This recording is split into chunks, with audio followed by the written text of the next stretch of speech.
We're gonna take the massage gun and massage the clay. So I'm just in my art studio, completely spacing out like I usually do, you know, just like staring at the wall. And all of a sudden, my tiny little brain was like, what if we made a sigil? So that's what we're gonna do today. If you don't know what a sigil is, it's basically just a little symbol that you make that represents an intent or a desire that you may have. And you write a sentence, cross out some letters, and the remaining letters you put into a little glyph, and that is what the sigil is. This is my third time making a sigil, so I'm basically an expert now. Allow me to demonstrate. Bro, I was about to be so pissed because I couldn't find a purple paper, but I just found one in this entire stack. So thankfully, now I have my favorite color to use. Just gonna move all these out of the way. And you don't have to use colored paper, you could just use a regular piece of paper. First things first, let me zoom in. I'm gonna write a sentence, and you wanna make sure you don't use words like I want or I need. You wanna write it as if it's like present tense, like it's already happened. So let me just show you what I mean. Instead of saying I want my art to be powerful, I'm just gonna write my art is powerful. Now you're gonna cross out all the vowels. So that would be Y, A, I, this O, E, U. Then you're gonna write the letters that are left over. M, R, T, S, P, W, R, F, L. Next, you're gonna cross out any repeating letters. So I think the only one that repeats is R. So that would just leave us with basically the rest of it except for that one R. So here's the letters that we're gonna use to make our sigil. Woohoo! Okay, now I just flipped the paper over and I wrote all the letters at the top that we're gonna use. All you do is you just start using the letters and you just connect them somehow. So there's M, R, I can make this into a T. Where can I add an S? I'll just add an S like at the top up here. Oh, that's a weird S. Where can I add a P? This could be a P. Now we need a W. Put a W there. Now we need an F, so I'll just extend this. Make this into an F, and then we just need one more, L. I'll make that an L.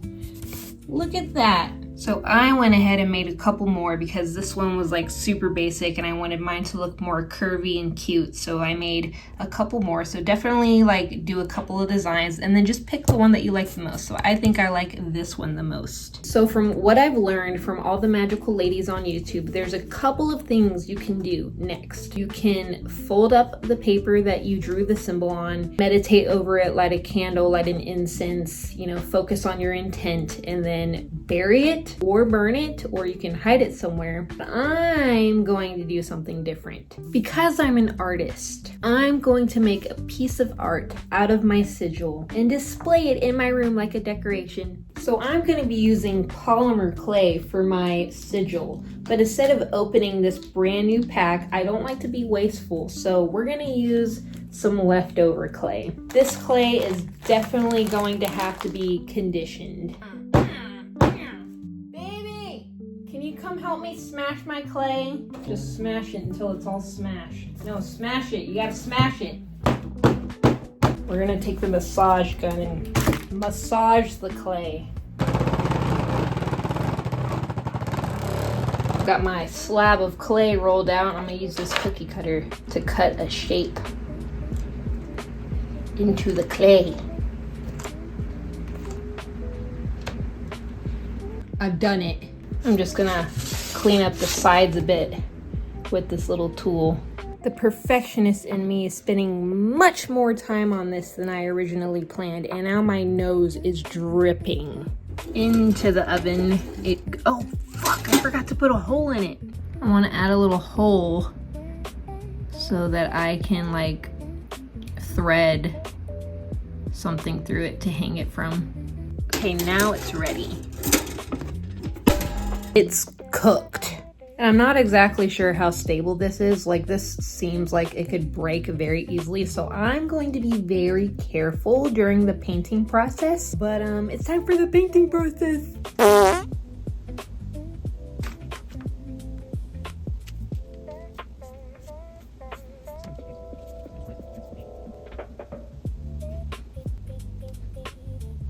I'm literally just sitting here waiting for paint to dry. So why didn't I show you some paintings while we wait for the paint to dry? So first, we have this one. I forgot what I called it, but it's just a pair of legs with vines wrapped around them. So pretty. One that I just did is this one. It's marshmallow heads. It's actually a recreation of this marshmallow head drawing right here. I'm really nervous about this part. I have to put my symbol on the thing. I am absolutely terrified. Please let me get this right.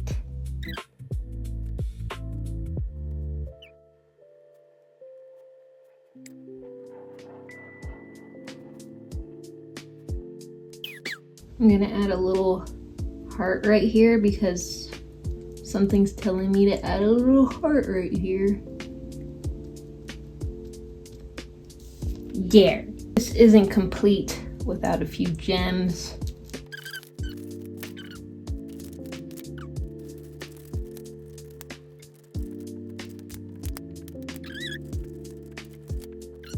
How cute is this? Now we just have one or two more steps. I'm just gonna add like a little key ring and a string on here. So this took a little bit of effort, but look at how it came out. I used some key rings and some chains instead of a string. So it's like a little ornament and it's so cute. I love how it came out. Now we just have to hang it up.